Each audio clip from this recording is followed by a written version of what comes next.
Trouvez l'emploi qui vous correspond avec Travailler en Charolais-Brionnais. Bonjour, je m'appelle Jacques Blanchard, je suis scieur de tête, la scierie d'Ussert à Vandenesse-les-Charolles. Scieur de tête, on devrait plutôt dire scieur de grumes. Je fais ce métier depuis une quarantaine d'années bientôt. C'est un métier qui est en constante évolution. Au départ, il y avait beaucoup de manipulations, on soulevait beaucoup de charges lourdes et de choses un peu très physiques.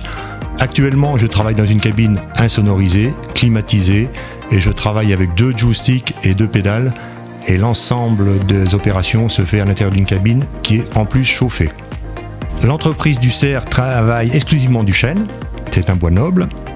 Nous passons environ les objectifs de 15 mètres cubes de bois à l'heure et nous transformons tout ce chêne en différents produits pour la menuiserie, pour l'ébénisterie, pour les charpentiers. Beaucoup de bois part pour l'exportation. Les grumes sont déjà sélectionnées à l'extérieur de l'entreprise, déjà au niveau de la forêt. Après, elles rentrent à la scierie, elles sont billonnées sur le parc à grumes, passées à l'écorceuse. Et après l'écorceuse, c'est là que mon travail commence. C'est-à-dire, je saisis la grume sur une machine qui est optimisée. Elle est scannée en 3 dimensions. Et mon rôle est de tirer la meilleure partie de la grume qui rentre sur la scierie et de faire le maximum de bois de qualité et de tirer le meilleur rendement de la matière.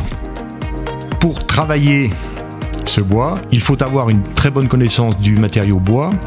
Et même si la grume est scannée en 3 dimensions, il y a toujours l'œil humain qui doit être là présent pour décider des produits à débiter. La journée type, c'est que j'attaque le matin à 8h moins le quart par la mise en route de la machine, et à 8h, c'est vraiment les opérations de sciage commencent à 8h. Jusqu'à midi, c'est des opérations de sciage, et à midi moins le quart, on arrête pour changer les rubans, les lames de scie qui doivent être réaffûtées. En début d'après-midi, à 13h15, on recommence l'après-midi jusqu'à 17h. Et là, en fin de journée, un léger nettoyage sur la machine est opéré pendant 15 minutes. J'ai commencé en septembre 1981 en apprentissage, donc j'ai fait 2 années d'apprentissage en scierie, avec une formation aussi d'affûteur.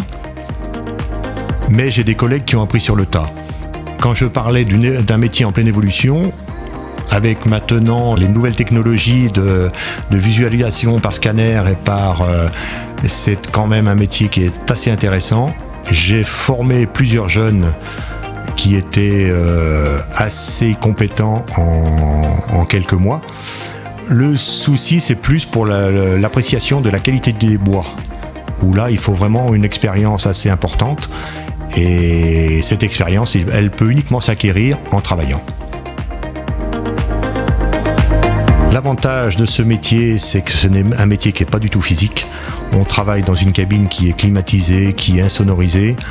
Et le principal inconvénient, c'est la vigilance qu'il faut avoir sur la machine et les cadences de travail.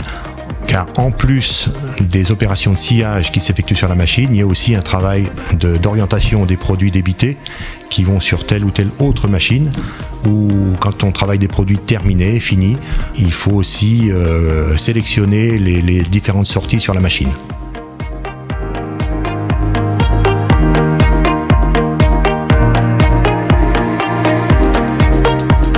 Ce qui m'a fait rester pendant toutes ces années en scierie, c'est que de savoir que on a quand même un pouvoir de décision sur telle ou telle planche, et savoir que telle ou telle planche va aller éventuellement pour rénover un château ou alors faire un meuble, ou là nous allons avoir beaucoup de bois pour Notre-Dame à débiter.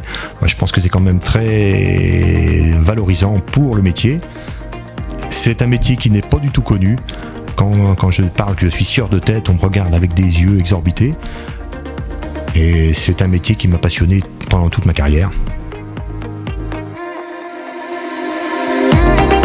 Ce métier vous intéresse ? En un clic, trouvez l'emploi qui vous correspond sur emploi.charolais-brionnais.fr.